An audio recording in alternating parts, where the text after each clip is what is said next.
Chemistry मास्टरचा सगळ्यांना नमस्कार.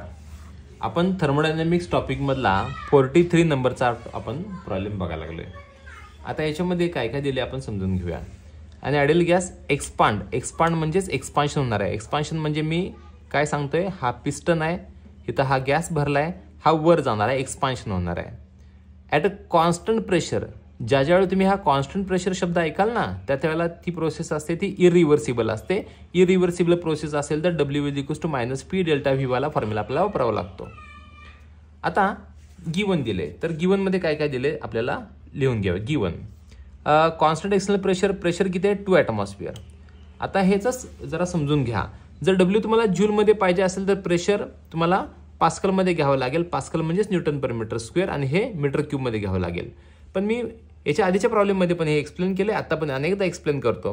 मी W काय करतो तर बार DM क्यूबमध्ये काढतो, आणि मग प्रेशर मग मला कशात घ्यावं लागेल तर बारमध्ये घ्यावं लागेल, आणि व्हॉल्यूम पण DM क्यूबमध्ये घ्यावं लागेल. हे का सोपं पडतंय मला, जर मी बार DM क्यूबला जर 100 ने मल्टिप्लाय केलं तर कन्व्हर्जन आपोआप जूलमध्ये होणार आहे, म्हणून मी हे फॉर्मॅट वापरतो. मला मग ॲटमॉस्फिअरमध्ये घेण्यापेक्षा मी याचं कन्व्हर्जन मी बारमध्ये करतो. मग 2 × 1.013 बार म्हणजे काय, एक बार म्हणजे किती एक ॲटमॉस्फिअर म्हणजे किती बार असतो तर 1.013 बार असतो. म्हणजे काय लय फरक पडत नाही, पण बघा किती फरक पडतोय. 2 मल्टिप्लाय केल्यानंतर 2.026 बार म्हणजे प्रेशर तुम्ही बारमध्ये कन्वर्ट करून घेतला. आता बारमध्ये प्रेशर आहे. व्हॉल्यूम V1 किती आहे बघा बरं. सुरुवातीचा व्हॉल्यूम आहे तो 5 DM क्यूब आहे, 5 DM क्यूब. नंतरचा व्हॉल्यूम किती आहे बघा बरं, 15 DM क्यूब आहे. मग डेल्टा व्ही डायरेक्ट काढून टाका. Delta V is equals to V2 - V1. V2 किती आहे 15, V1 किती आहे 5, 15 - 5 किती आला 10 DM क्यूब. म्हणजे तुम्हाला डेल्टा व्ही इथं मिळून गेला. परत त्यांनी काय म्हणलंय, change in internal energy 418 joule. म्हणजेच कोण इंटरनल एनर्जी कोणत्याला हे दाखवतो आपण, delta u. Delta u is equals to किती आहे 418 जूल, 418 जूल आहे. आणि calculate the change in enthalpy असं विचारलंय. चेंज इन एन्थाल्पी म्हणजेच काय, टू फाइंड, काय फाइंड आउट करायचं आपल्याला, डेल्टा H फाइंड आउट करायचं आहे, चेंज इन एन्थाल्पी.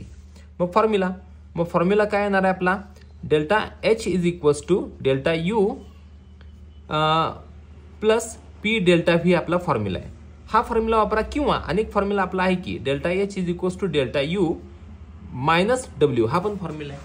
मग हा फॉर्म्युला वापरला तर तुम्हाला काय करावं लागेल तर प्रेशर हे तुम्हाला पास्कलमध्ये घ्यावं लागेल, आणि डेल्टा व्ही हा मीटर क्यूबमध्ये घ्यावं लागेल.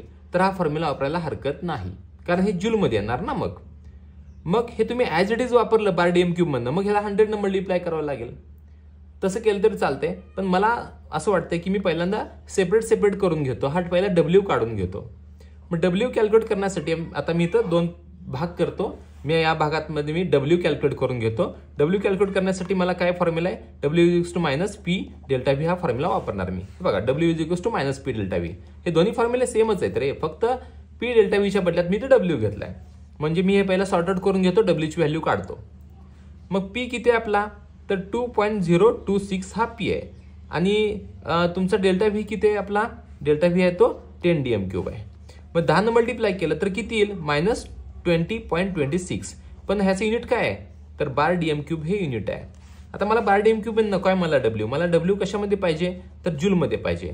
मग जूलमध्ये पाहिजे असेल तर कितीनं मल्टिप्लाय करायचं असतं तर 100 ने गुणायचं असतं. 100 ने गुणलं की हे जूलमध्ये कन्वर्ट होतंय. मग 100 ने गुणल्यानंतर किती येते बघा बरं, -2026 जूल. 0.2 घर पुढे सरकला. आता मला काय मिळाला, W मिळाला. आता हा W मी या फॉर्म्युल्यामध्ये वापरतो. बघा ह्या फॉर्म्युल्यामध्ये. आता मला डेल्टा H काढायचा आहे. Delta H is equals to काय फॉर्म्युला आहे, डेल्टा U - W. मग डेल्टा U किती आहे आपला 418, परत आपला W काय आलाय -2026. आता मायनस काय झाला, प्लस झाला. मग 418 प्लस 2026 ह्या दोघांची बेरीज करायची.